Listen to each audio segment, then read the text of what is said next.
Pemirsa, Mahkamah Konstitusi kembali menggelar sidang perselisihan hasil pemilihan umum atau PHPU pemilihan legislatif. Sidang dilakukan dengan agenda mendengarkan jawaban dari termohon, pihak terkait, dan keterangan Bawaslu. Sama seperti sidang sebelumnya, sidang diadakan dalam 3 panel. Masing-masing panel akan dipimpin dengan 3 hakim. Sidang berjalan dengan kondusif, baik di panel 1, 2, maupun 3.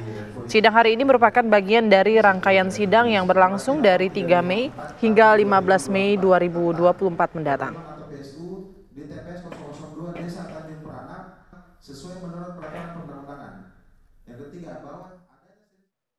Bagaimana informasi terbaru? Nadila Saleh akan mengabarkannya untuk Anda. Selamat siang, Nadila. Apa saja poin penting jawaban dari termohon, pihak terkait, dan juga keterangan Bawaslu?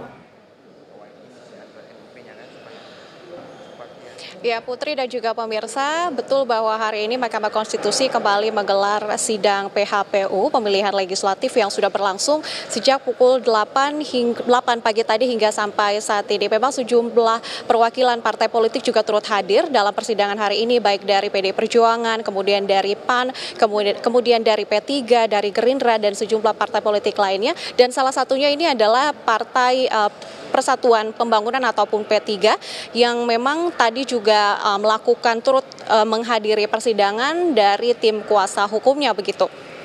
Dalam persidangan hari ini saya akan jelaskan kepada Anda bagaimana poin-poin menarik yang disampaikan dalam persidangan hari ini, bahwa memang persidangan berlangsung di 3 lokasi ataupun 3 panel, di panel 1, panel 2, dan juga panel 3. Nah, di sini saya ingin mengajak Anda untuk berbincang dengan salah satu perwakilan dari panel 1. Ini ada P3 yang sudah bersama dengan saya di sini untuk mengetahui seperti apa jalannya dan kemudian mengetahui apa saja permohonan yang disampaikan oleh P3 dan bagaimana perjalanan sidang hari ini, tanggapan dari termohon dan lain sebagainya dalam persidangan hari ini. Sudah bersama saya tim kuasa hukum dari P3. Selamat siang Bapak, boleh dijelaskan perjalanan sidang dari pagi hingga saat ini mengenai permohonan yang P3 sampaikan? Ya.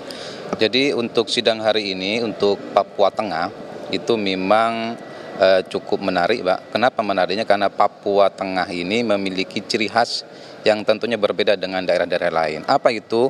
Di Papua Tengah ini ada sistem noken. Menariknya lagi kemarin untuk sistem noken ini sempat bergulir di persidangan bahwa Ketua KPU pun terkait dengan noken juga berselisih. Artinya mereka punya hal yang berbeda dengan noken. Dan ditegaskan juga oleh Hakim MK, Bu Eni, yang menyatakan bahwa untuk bukti-bukti noken yang dibawakan oleh termohon dalam hal ini KPU itu dipertanyakan kemana sistem noken itu. Makanya kemudian untuk Papua ini semakin menarik karena berkaitan dengan noken itu, Pak. Nah, untuk P3 memang terkait dengan Papua Tengah kita memiliki petitum 3 dan itu sifatnya alternatif. Alternatif yang pertama kita meminta bahwa ada konversi suara untuk Partai Persatuan Pembangunan yang saat ini kita memperoleh 3,8% atau 5,8 juta, itu kita minta untuk dikonversi menjadi 4% atau sudah sampai ke parliamentary threshold. Kenapa? Ini ada dalilnya. Dalilnya apa? Antara lain misalnya kalau kita lihat untuk kota perempuan ya, atau misalnya masa jabatan bupati, wali kota ataupun gubernur, 2,5% dianggap 2,5 tahun dianggap 1 periode.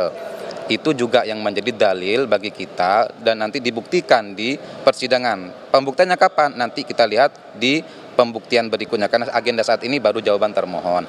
Alternatif yang kedua kita minta untuk suara P3 yang terindikasi diambil oleh partai lain atau migrasi ke partai lain, itu kita minta kepada majelis hakim yang negarawan ini untuk dikembalikan kepada P3 karena itu adalah suara P3 yang itu juga menjadi hak kita. Yang terakhir, karena ini ada beberapa persoalan yang terjadi di Papua Tengah itu, kita minta persoalan-persoalan ini segera diselesaikan dengan cara apa? Kita minta PSU. Itu, Mbak.